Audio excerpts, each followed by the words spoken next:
Now, of course, theory is one thing, but implementation is always where the rubber meets the road. And in our previous podcast episode, we had Dr. Ross Honeywill on the show, where he introduced us to the NEO framework and really why targeting the wrong customer mindset can drain your marketing budget. So today he's back, and we're going to be pulling back the curtain on what happens when you actually apply these principles in a real business and the results might surprise you. So, Indagare Beauty, as you have probably heard me talk about on the show, is the beauty brand that I own, was already instinctively quite neo in our approach. But we were facing the brutal realities of online skincare marketing, being forced to show ads to broad audiences on Meta, ultimately proved to be a massive budget waste.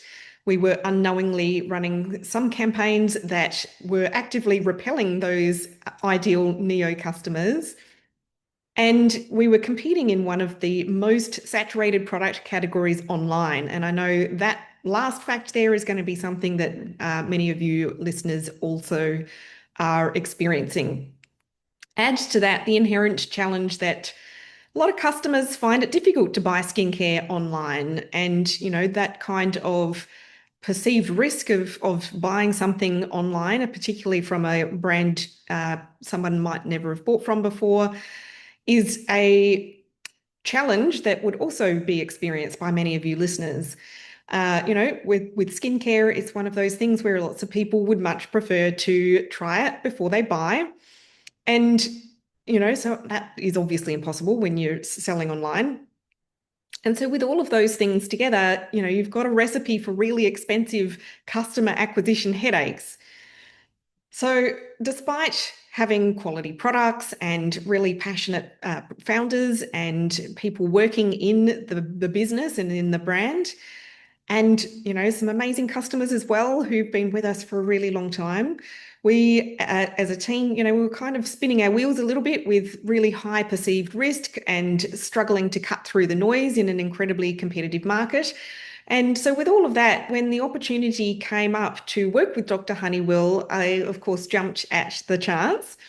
And to have his education and expertise and help to systematically apply the NEO framework to help solve those challenges. Now, what we share today on this episode is not a polished success story. It's a really honest look at everything, the messy, challenging, and yet ultimately really rewarding process of transforming how we attract and convert the right customers in a difficult category.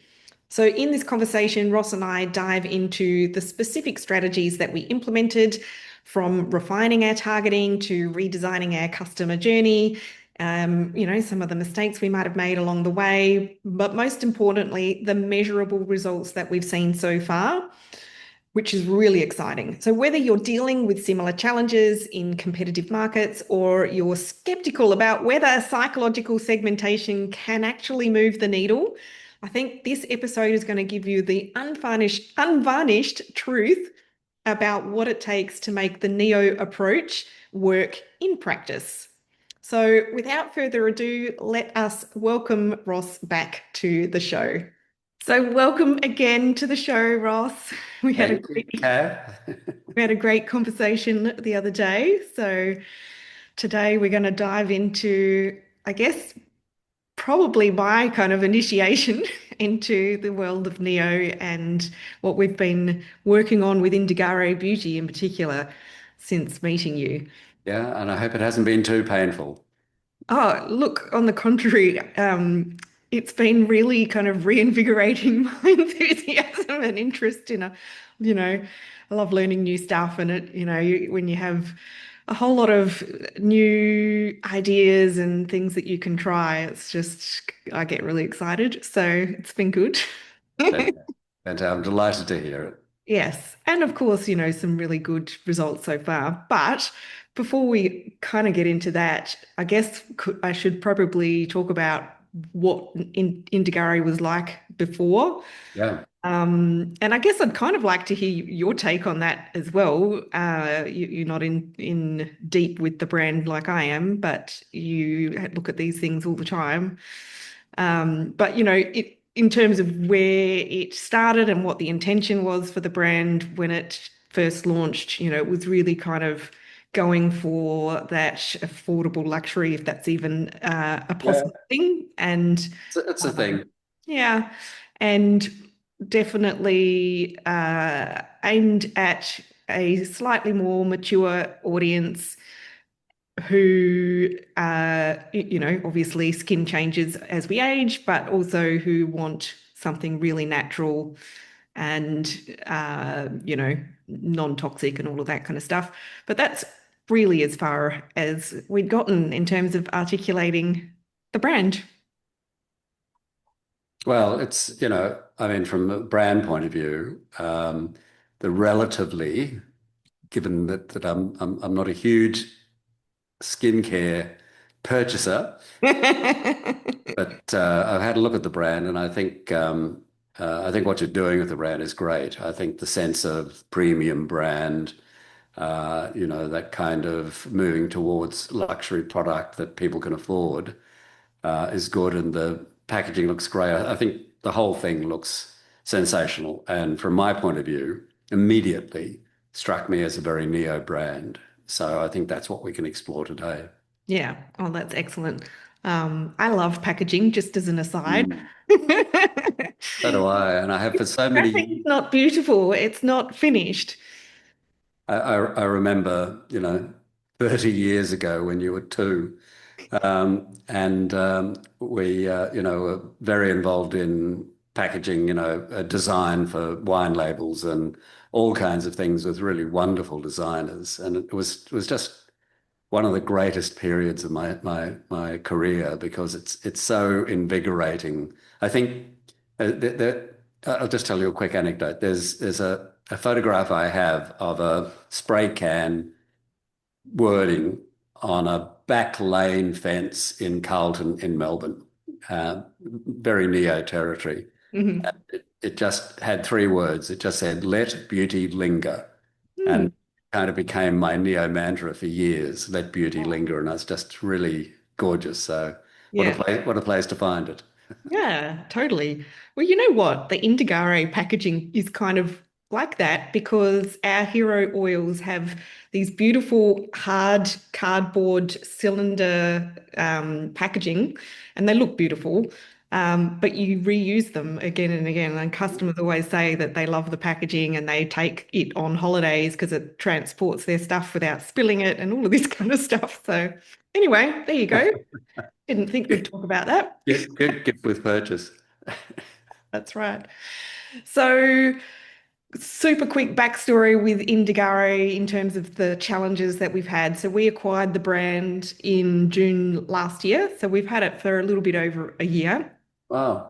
And I think we started looking at working on some of this Neo stuff with you a few months ago, maybe 3, 4 months ago. It's a Yep. little hard to remember because time seems to fly by. I know. But in the time since well, when we purchased it, one of the big challenges that we had was that we were not able to acquire the ad account with the brand. And there's just a whole lot of difficulties that Meta, Meta presents plenty of those in all aspects, but you can't shift an ad account from one business manager to another. So we had to set up a new ad account, and that meant we had no data, no history of the advertising or anything like that. In the end, I'm not sure how much difference it would have made had we actually got the ad account because they hadn't been running any customer acquisition advertising for probably 18 months to 2 years. Right. So, obviously we had to go in with getting that data and trying a whole lot of stuff to try and win some new customers. And quickly discovered that doing that, especially in, the latter half of the year last year, which is always the most expensive time to Yeah. advertise, was Yeah. really difficult and really expensive. And of course, skincare and beauty is just such a competitive category. So it's been this really, really expensive trial and error process to try and work out what works. And of course, starting to learn about Neo and then now being able to use these Neo audiences for our targeting has just made such a huge difference. That's great. And that kind of late part of the year last year, as you say, is, really competitive from the whole Black Friday, Cyber Monday thing, which has really stolen Christmas, Hmm. right through to Christmas is so expensive and so difficult and so competitive. So, what a place for you to start. Yeah, baptism of fire. Um, How did you find the whole kind of, leaving that aside, the actual using the meta algorithms, and you're probably going to get into this, but I'm really fascinating, how you found that process. yeah, I suppose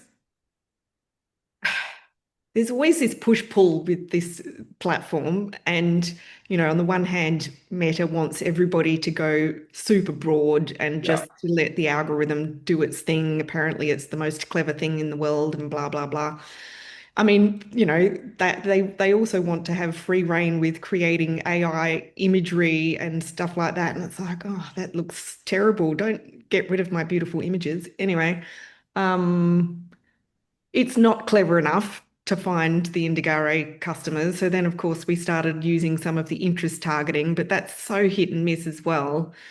It was just, it wasn't like we did get to a place where we were doing okay with the customer acquisition. But I think, if I compare it to other brands that we work with, it was just not finding the right customers in a efficient, scalable way where you want to get to the point where you can really have a little bit of consistency so that you can start to scale the spend and really build the business. And I think maybe part of the problem, and it could have been just also partly down to the time of year, but also just so many of the competing brands and advertisers are going out with huge discounts, and that's just become this kind of, I don't know, the well-trodden path to Yeah. the, Yeah. yeah, the masses, and it's just they didn't really want to buy from us. There's a couple of really interesting things you've said there. One is the kind of the path most traveled, and also the masses. And it's really what Meta, by going broad and recommending that people go broad, and this new, well, it's not a new term, but it seems to be everywhere that you really have to go broad and be mass. And I just find it the most ridiculous notion from a targeting point of view, where it is so much more efficient not to think of reach, not to get so obsessed by how many people you can reach in a broad sense, but to how few you need to reach and how frequently. So frequency has just been lost in the Mm, whole kind of reach panic that's been going on. mm, And my view is that wouldn't you be better getting, targeting just the right customers and not spending half your money on the wrong customers? So most of the ad spend these days, particularly with the broad approach, half of it's down the drain because mm. it's on the wrong customers who are only looking for price, are only looking for discounts, aren't going to stay with you, are going to be what I call promiscuous consumers, and that there will be no fidelity with you. No, no. And so it's much better to really know who it is you're going after. Mm, Just go after them. Just save your money and spend it on them. yes. So stay narrow and go for frequency. And it's just the opposite of what Meta encourages people to do. That's so true. There's a bunch of other things that Meta have brought out in the last 6 months, maybe, to everyone, with all of their AI generated optimizations, and they want to have free reign to add different copy variations and different imagery or different headlines or, all of this kind of stuff. And some of it's okay. I mean, I don't mind if they want to add some music and what selections of music it is, but a lot of them are terrible, especially their text optimizations where they're really trying to have different they want to have one ad but have lots of permutations and variety within that ad. And the text that they come up with is just, again, it's just really not appealing to the kind of customer that we want. And they say, well, the cost per result is going to be a lot cheaper. And I'm like, I don't care if it's the wrong person or engaging with the ad. I don't care. Cost per acquisition is terrible. So, Yeah, that's absolutely right. And because we're kind of addicted to, so many people are now addicted to Meta with Instagram and Facebook. That particularly in the market you're going after, and particularly with neos, because targeting TikTok, for example, is largely a waste of money, mm, or certainly for neos. While they skew younger, they're still, like 25 and up. They're not 14 and, 14 to 25. And those people have no money. no, which is no good for us. So you're going for where the money is, but you need to be on the people who want to spend the money, because Yes, there are plenty of people who have lots of money and they just hate spending it. I know I said that when we met last time, yes, but I just have to say constantly, it's not just about how much money they have or how no, valuable they look or what kind of high value audience they are, unless they're willing to spend it and willing to spend it on you, mm, and and you can find how to motivate them to spend it. yeah, that's That's the what key. makes the right customer, not the Yeah, wrong customer. yeah. So I guess in a nutshell, those were the challenges that we were facing, and I guess in amongst that, a constraint that so many small business owners have is, not having bottomless pits of money to just keep throwing at this. you know, it's almost Meta feels like a leaky bucket a lot of the time. Well, there's a way around that. That's right. Just make the bucket full of neos. That's right. So we have kind of stepped through a process with starting to target neos at Indagare. Obviously, the first thing was adding the neo targeting to our Meta account. And the first thing that we did with that was to not change anything else. So we literally just had a proper split test running, same budget, same ad creatives. It's just what, the targeting that we had before next to the Neo targeting. We didn't change any of the creatives yet. We didn't change anything on the website yet. All of the rest of it was the same. And we ran that split test for a period of time. And I reckon it was fairly quick. I think maybe it was 10 days. After 10 days, it was just like black and white It's, in it's, terms of how much better the results were. that's incredible, isn't it? That's quicker than I would have imagined. Well, same. I mean, I had no idea what was going to happen, but I guess uh, when I think about the journey from acquiring the brand and everything else we tried with the Meta ads, and this is, a team who has worked in this space for a long time on a lot of brands, and nothing had worked that quickly or that well before then. It's interesting that we're typically in this session not talking to large corporates, but one large corporate client, I was surprised that in 30 days of only deciding not to go broad Yep. and just target neos. So, that was a big decision for a global global bank, Mm. Australian operation. And it reduced the customer acquisition cost, that's unpleasantly called CAC. But it included the cost of acquisition by point of this is in 30 days, Yeah. which, Yeah. for a huge corporation was like, Nobody can work that fast in big corporate usually. reduced the acquisition cost by 75.7% and Yeah, grew digital activation by 68%. yeah, And that was all in the first 30 days. So it was just incredible. incredible. And, you know, I don't know where you're going next or when you're going to get to it, but you've even outdone that. Yeah, So I well, think maybe what you've done is phenomenal. let's mention some of those stats from that split test. So our cost per acquisition wasn't quite that impressive. It was 64% better or cheaper.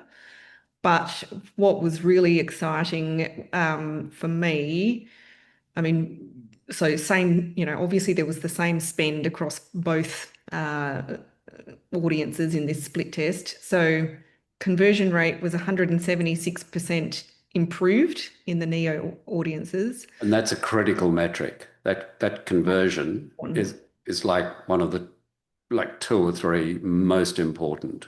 Um, Definitely, that's especially, when e-commerce on average has not a very high conversion rate. So absolutely.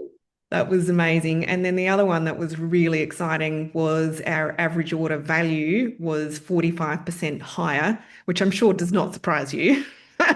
Well, no, because price doesn't frighten them. No. I'm sorry, I'm interrupting you, but price is for Neos, price is a shortcut to quality. Yeah. It's a code for Yes. them. Yeah. It's not a deterrent. Yeah. It, it's something that they look at and go, "Wow, I'm happy about that." Yeah. Um, anyway, I interrupted you. Oh, no, that was, I mean, obviously very meaningful, but, in amongst, or in addition to that, the other really exciting result was that we had quite a number more purchases. So it was 185% more orders in that period of time from the Neos. So given, the number of orders plus the higher average order value, clearly the money we made from that particular Neo campaign far outdid the other one, the original one. And you saved money in the spend because you were just spending on Neos. You weren't spending on Neos and That's a whole bunch of other people. So I think that's just so phenomenal because what happens is you're really smart. You're really experienced. I love working with you because you're smart and really have incredible expertise.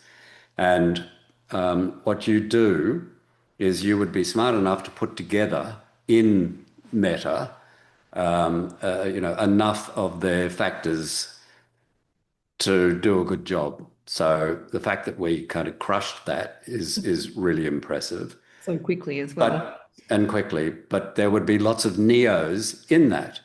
Mm, So, yeah, so did you ask it to exclude neos from those other yeah, the other segment? Right, perfect. yeah. Because what you were doing before, it's important to understand that there are neos in segments, Yes. but what you don't, but there are lots of non-neos. There are lots of people who hate spending as, Yeah, as well, that's the well. thing, you're trying to go for an interest-based audience, which is, all we had at our disposal before. And, you might pick something just off the top of my head, skincare related. But of course, there's people in there who just want to buy whatever's on special at Chemist Warehouse versus, Exactly. you know, something like Indagare. So Yeah. this is a Yeah. lot more efficient at finding the right customers. Brilliant. Hence What a, your business name, I know. exactly. What a story. It's even though I'm extremely old, I can tell you that even now, every day I wake up with imposter syndrome, and I've been doing it for the past 20 years, and every time I hear these stories, it's just Thank God. so so affirming and invigorating. It's just really wonderful. So, and Yeah, and and I think I love it most when it's small businesses, small to medium-sized businesses, because it means so much. it does mean so To much have more. the metrics from the large corporates, it's great, but it's kind of Mm. corporate world, but it matters to you, and your clients, it's your kind of lifeblood, it's how you put food on the table. And Absolutely. so I couldn't be more thrilled. So cool. Uh, just a quick aside for listeners, if you're hearing some noises in the background, that's my puppy dog coming in and out.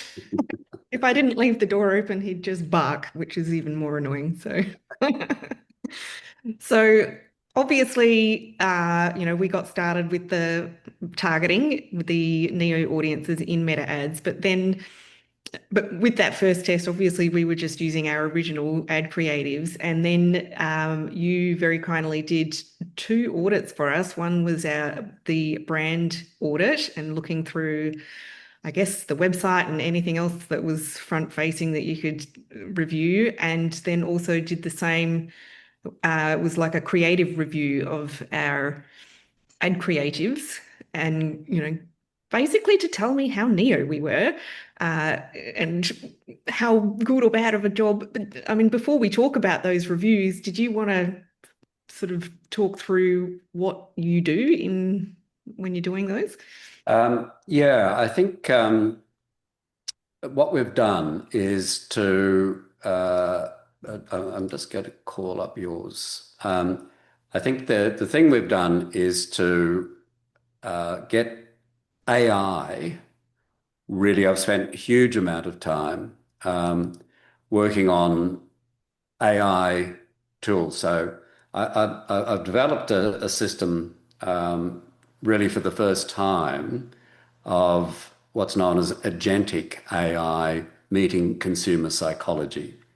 So most of the AI just does stuff. It does what you ask it to do.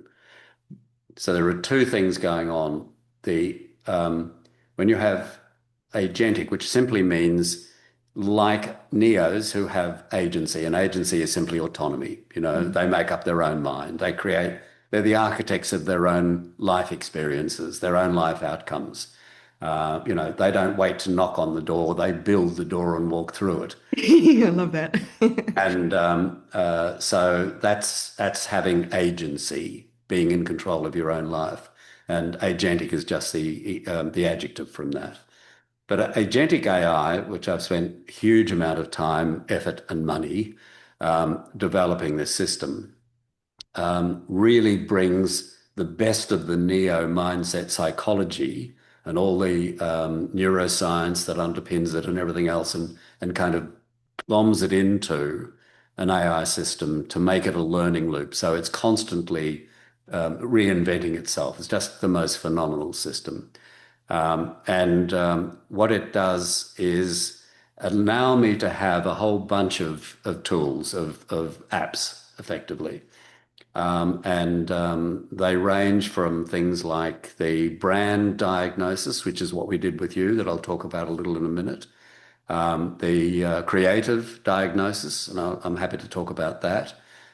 There's one that's a proposition engine, which you can have your own kind of brand proposition, or you can have brand proposition, customer value proposition, product propositions, all of those things. You can load your own in and it will score them for you, comment on them, tell you how you've done, recommend changes. It will even, if you don't have propositions and you need to start from scratch, it'll even do that for you. Mm. There's an optimization engine that when you've got your creative ready and you've got your media plan ready, whatever that might be, and any channels, whatever. You load it into the system and asks you a few questions, and it just tells you, gives you a score on how optimal your campaign is before you spend 1 cent. Mm. So before you start spending money, it'll Mm. just tell you whether you're on track. This is all for neos. This is all through a neo lens. Yeah. And then there's a bunch of other things that if you have a database, it can identify neos on that database for you. If you're using outdoor or wanting to know where to put your next store, if you're in physical, which your clients typically aren't. But if you're looking for, digital outdoor, or you're looking for local area marketing, whatever it might be, it can tell you where neos are anywhere in Australia down to street level. Mm. All of Amazing. these tools are really important to help people just kind of run, and the AI runs them, but I curate them. Yeah. It's really important. There's a very experienced human eye that goes over Yeah. everything Yes. before it goes out. So, typically it takes maybe 24 hours, 48 hours to do, but never longer than that. I mean, these are things that would take weeks Beforehand. if you're using consultants to do it or experts, other experts to do it. Mm, mm. So all of that whole AI thing is part of, not part of the future. It's actually here now. It's that old wonderful line about the future is here. It's just not evenly distributed. Well, it's a True. bit like that. AI is here and it's available. It's just not available to everyone in the way it should be. So we Yeah. try to narrow it down to make it as available as possible and as practical and easy. Mm. So, the Indagare um, brand diagnostic I did, I think I did that in about, I think 2 hours and got it back to you. But it does things like it gave you a neo alignment score, which was 11 out of 15, which is almost as high as I see. So Wow. the only ones I've seen that are stronger are 12, Wow. and they're for brands that were just, like designed for Neos virtually. Yeah, right. Um, and there are, so, it says that your brand, has an alignment with 11 of the 15 psychographic attributes. Psychographic is really a mix of psychology and sociology and demographics, because demographics are never enough. So psychographics are really, really important to work with. And there are, as I say, 15 of those. And they look at things like emotional resonance, cultural fluency, purpose in the story, and distinctiveness. And you came back with signals of strength, ritual over routine, intimacy without ego, ethical transparency, and aesthetic harmony, all of which were explained in more detail. It had a couple of things that you would need to watch for, and gave you a whole bunch of strategic opportunities. It also compared you to competitors, and some of those competitors were Go-To Skincare, which I hadn't heard of, and Grown Alchemist, which embarrassingly I still hadn't heard of. They scored lower than you. And the bottom line, it said Indagare achieves strong neo-alignment. This strength reflects human scale authenticity, symbolic intimacy, ethical fluency, ritual as wellness framing, and design confidence without vanity. So it was, a really fantastic, I thought, Mm. fantastic thing. I Uh, mean, I felt like it was a better result than I was expecting. Again, maybe that's my imposter syndrome, but I was so new to it, you sort of think, well, I've just been winging it before this with yeah, but and you're such a neo. I talked last time about the fact that we're self-selecting in life, and yeah, you're such a neo that it's completely intuitive to me that you would have bought a neo brand yeah. because it would have appealed to you. You wouldn't have bought it if it didn't appeal to you. And you thought, I could really connect with this. This kind of touches my spirit, Mm, and I want to inject my spirit into this brand, and you have. mm. Well, makes sense when you put it like that, that's for sure. So then the other review, which took longer and you did after the brand diagnostic, was looking at a bunch of those ad creatives that we'd been running. Yeah, that's the Neo Creative Diagnostic. Um, and it's really a plain English evaluation of creative work, ads, campaigns, videos, or brand messaging. And it assesses how well it resonates with the Neo mindset. Um, and this whole thing is Neo operating system. So, and what it analyzes is conceptual strength. So, is the core idea original, clear, and meaningful? Emotional magnetism, and emotion, as we've talked about, is so important. Does it compel through emotional truth or resonance? got to be careful how I say that. It sounds like residence. It's not where Mm. we live. No. Cultural fluency, I mentioned earlier. Does it speak the language of modern purpose-led consumers? Symbolic clarity. Does it stand for something? Does it signal values? And finally, craft and originality. How well is it written, constructed, and distinct? And the final Neo Fit score gives a percentage match to the Neo mindset, clarifying how likely the concept and execution is to inspire and connect with the world, with really the world's most influential consumer cohort Mm. and most valuable. So it just very quick, obviously there's a lot more to it than that, but in the name of time and saving time, very quick summary of how those two work. Yeah.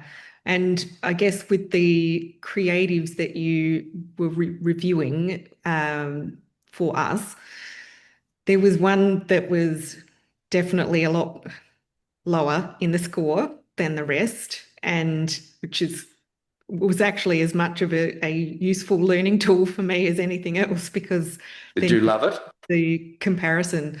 Actually, I can't even remember which ad it was. I think I remember you saying that you were really disappointed, and then when you saw the score, you were disappointed, and you then looked at it, and it became really clear. All of a sudden, you could see exactly why it wasn't going to work. I Yes. thought it was a really fantastic insight Yes. because we do these things and we love them, and we Yeah. think, oh, that really appeals to me. I was working for a company that has ski fields in Victoria, and it's a global company, Hmm. and they needed a campaign to bring Neos, more Neos, which was incredibly successful. It was great. But as we're going through the process, we were developing creative ideas, and I came up with a creative idea, which is something I'm always very cautious of doing. Never pick up the pencil, but and I loved it. I thought it was both strategically, from a positioning, messaging, it was just the right concept and I absolutely loved it. And we tested it. In those days, you had to go out and test it with panels. You had to employ someone to do qualitative research and have panels. Not anymore. We No, everything took so much longer before. we use, we use Ross's AI That's, tools just to that's run them right. through in an hour. Hmm. Anyway, and it came back that that was the one that the Neos hated the most.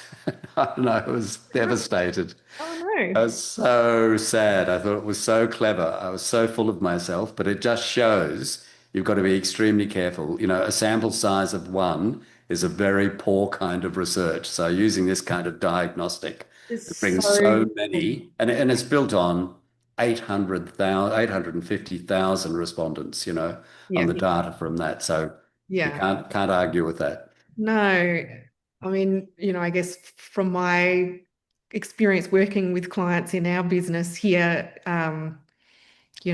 oftentimes you end up having some arguments with clients about whether or not to run an ad, and it's like just your opinion on whether that's going to work or not is not good enough. Having had 7 books published, I can tell you that very quickly you learn to love your editor. Whereas in the first book, I wanted to burst into tears and run from the room. She was so brutal. Oh, no. But but then one of the things I learned quite quickly is there's a phrase that you would have heard, particularly in publishing, Yeah. that is learn to kill your darlings. Yes. Kill, and there's even an organization called Kill Your Darlings, and Stephen King, was it him or it might have been. somebody? But it's just, you know, the things that you love aren't necessarily going to be what everyone else loves, and just get on the Mm. tour, Don't get Sonny. too precious about it. I was just trying to flick through that creative review document to find the one that was the lowest score. I think I just eyeballed it, and that definitely was one that was not converting as well as the others. So Right, there you are. not particularly surprising, I guess, when you look at it in the context. Well, but that's fantastic feedback too. I love that. Thank you. Oh, it was definitely helpful for me in and our team here too, just to, start getting a bit more of a understanding of, what kind of creatives that we should be producing to appeal to the right customers for us.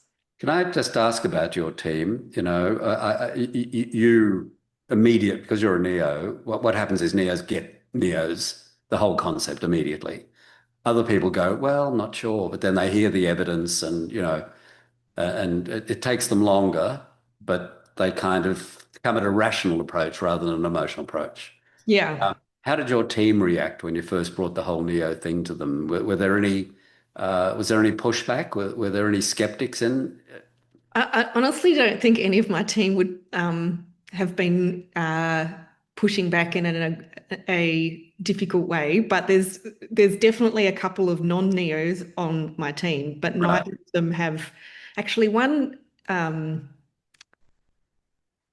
does a little bit of work on not in the ads, but website and right. Yep.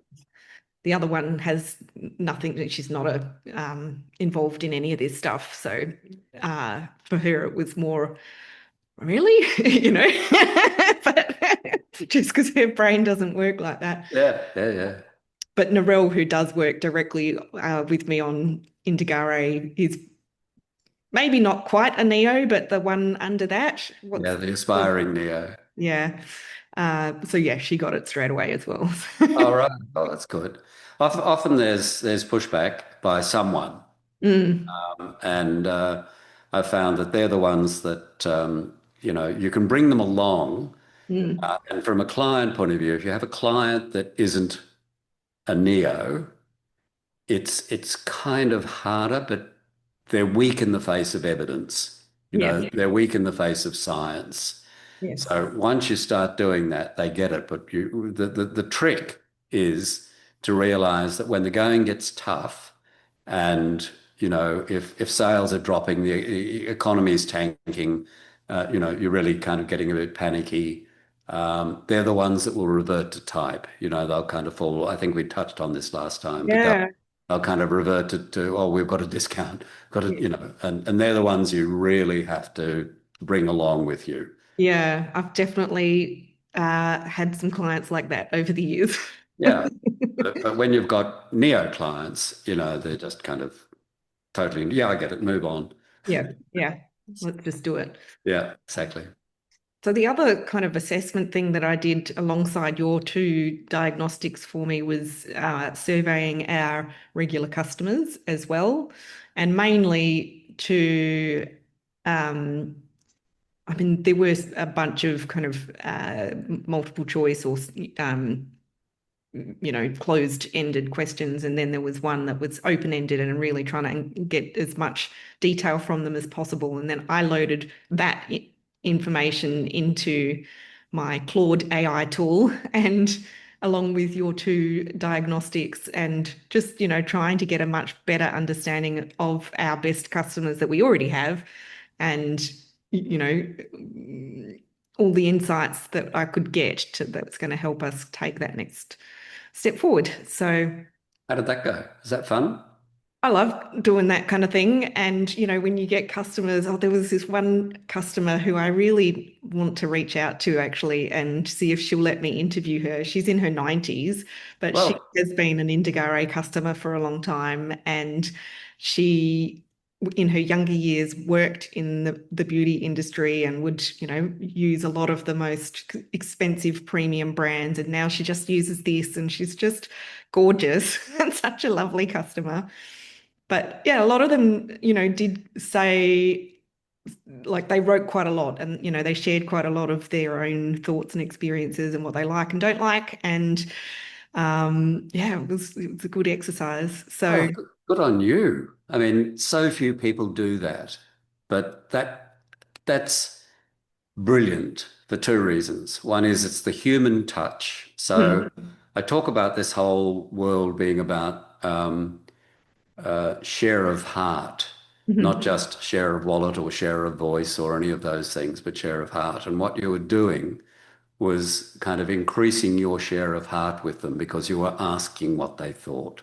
mm, I think that's brilliant. And you get information as well. So yeah, they're feeling loved. yeah. They'll be more loyal as customers as a consequence. So that's a really, really good tactic. Mm. Well done. Yeah. So, shall I tell you some of the things that we've implemented since all of these diagnostics and Yes. research? So, one of the first things that we did was to launch a new loyalty program and build some tiers in it to really kind of pamper and look after those really rusted on repeat customers who have stuck with us for a long time. And that went down really well. Like literally the first day that we launched it, I was receiving email replies just full of praise and, really excited to be recognized for being great customers. So that was good. We've done a skincare match quiz. So Quizzes are good. yeah, just trying to I've always recognized that skincare is one of those products that is harder for people to choose online when they can't try it first before they buy and make sure it's the right thing for their skin. So hopefully that helps, but also the personalization angle, I'm sure, would be appreciated. Yeah. So we've got that. And we took all of the learnings from your diagnostics and from that survey, and we've adjusted how we write our marketing emails. And it's beforehand, I think it was just, a bit more practical and super short Rational. copy and, just a little bit, I don't want to say mundane because it wasn't mundane, but Informational. yeah. And so now the language that we're using and the kinds of content that we're sharing and things like that is hopefully a little bit more appealing to these neo customers, but it certainly seems to be resonating and landing really well. Um, and the first time we tested it out was actually when we shared the survey that we sent to that database, and it worked really well. So that was great. Well, that's brilliant. It's interesting how people try to sound terribly businesslike, and there's almost no case that that's necessary. I don't care if you're Qantas telling people that everything's okay, or you're Indagare sharing things. It's really important, particularly for neos, to have even if it's just a couple of emotional comments in it. We're sure you'll love this. Using the word love is really, really important because people, they'll go, "Whoa, that's unexpected," but it kind of touches them. And if they think it's wanky, then they're not the right person. They're not the right customer. No. And so I think, that's good. And we hear so much about personalization and hyper personalization. It's so important. Mm. So is relevance. It's really important in as you know, because you're doing it. But in an EDM, if you're sending an email to someone, Use not the only to make name. it personal, but to also uh, let them know that you understand something about them, about what they've bought, or something about them, Yeah. so that it's this kind of really, really human personal message that's just for them, Mm. and not just something that's being blammed out to everyone. So Yeah.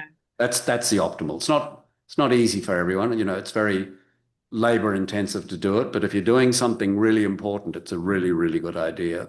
I actually feel like I guess you have to have a good idea of how to use technology as well as have the right strategy to put in. Definitely. But Easy for me to say it.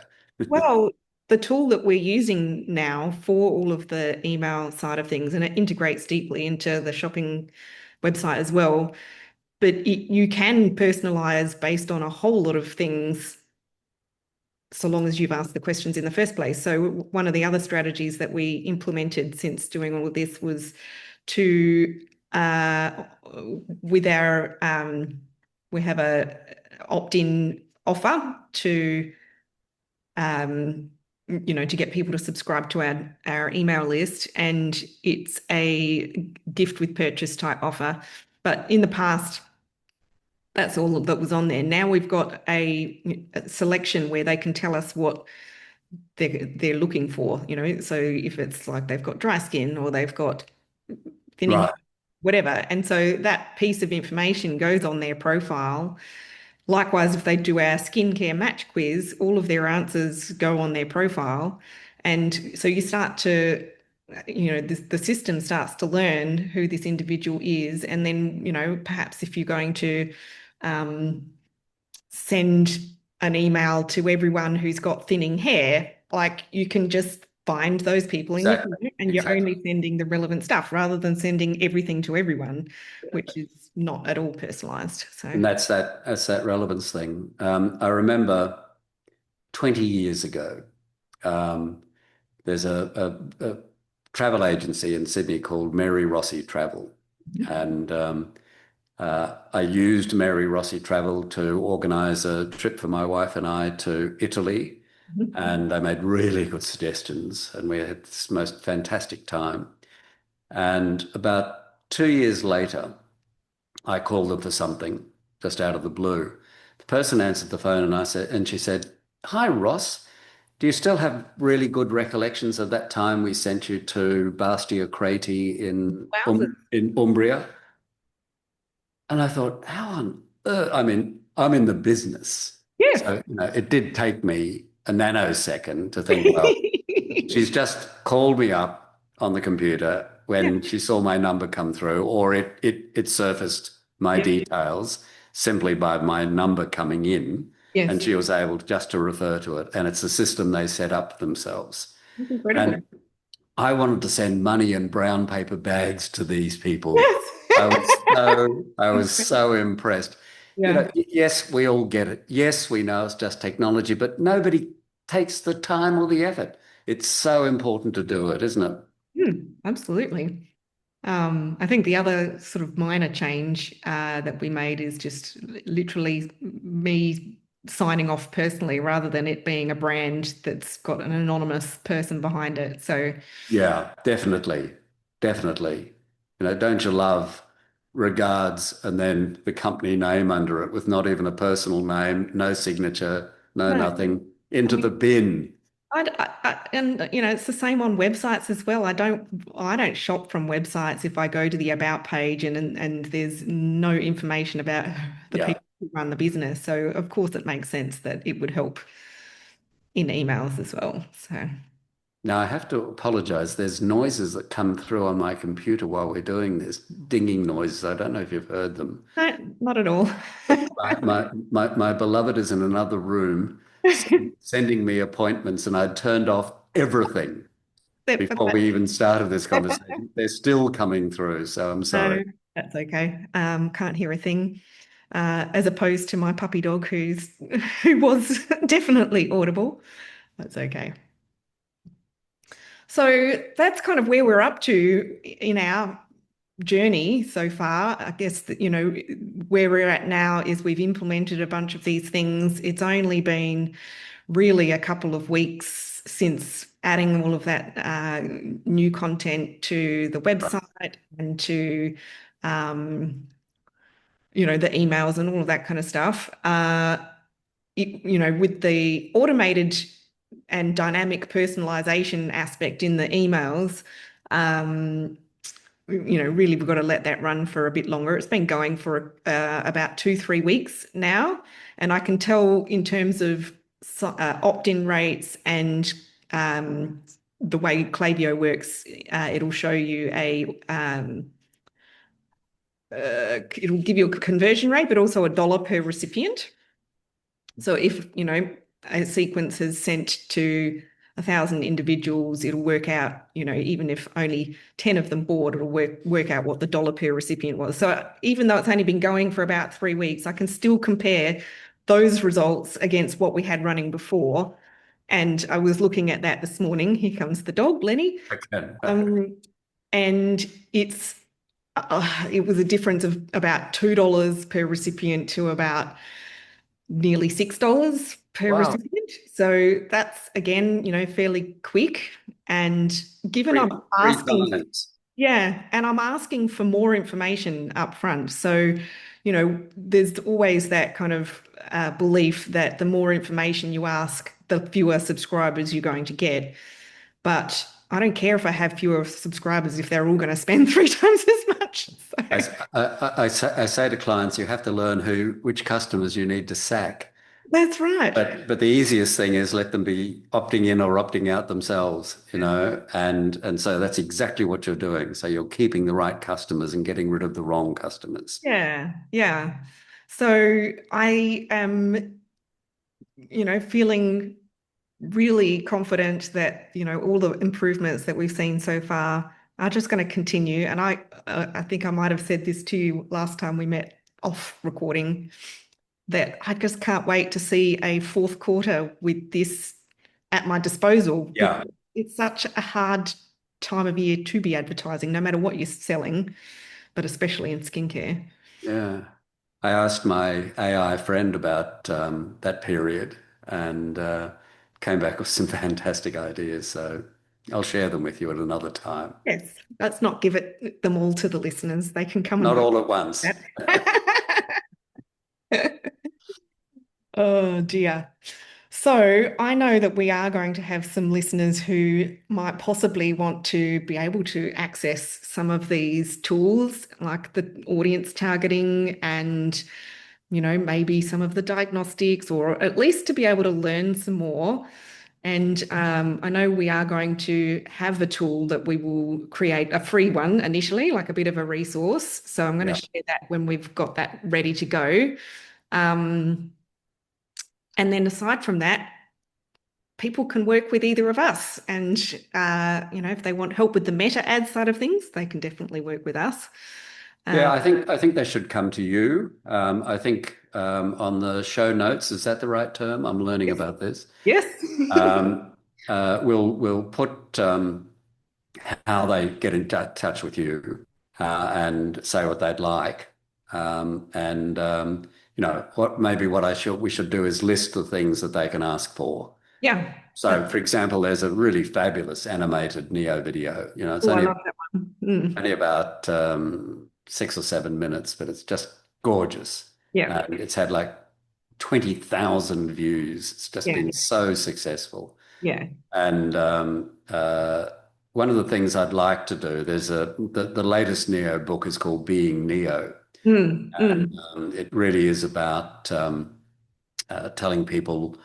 tells them lots of stories, Yeah. lots of retail Really easy stories, read. lots of really interesting kind of stories. It's a really, really easy, fun read, but I think it's full of kind of neo insights as well, and about you, about Yeah. themselves, Yeah. and a business they might have. Yeah. And I have When I was reading it, I was like, oh yeah, that's me. Oh yeah, that's me. well, I've got an electronic version of that I'll put up. It's 19.95 in the stores, but I'll put it up free for your people. So they can ask for that, or we'll have a couple of things that people can ask for, and because I am evangelical Yes. about the Neo message. I Yes. like to spread it around and have other people spreading it. So the better reaction we have, the better. Excellent. Yeah, let's do that. Awesome. Well, I can't thank you enough, Ross. Like since meeting you and learning about this and starting to implement it, I mean, it's making a difference to the business, but it's also just, I've been thoroughly enjoying it. So, Well, life has to be about fun, particularly business. yes, otherwise, why do it? Because it's too hard otherwise. Exactly. Well, I've loved these conversations. It's just brought sunshine into my otherwise dull life. Oh, good old Melbourne sun. It's a bit unpredictable sometimes. Oh, I love it. Well, thanks again, Ross. Okay, great. Thanks for spending time with me.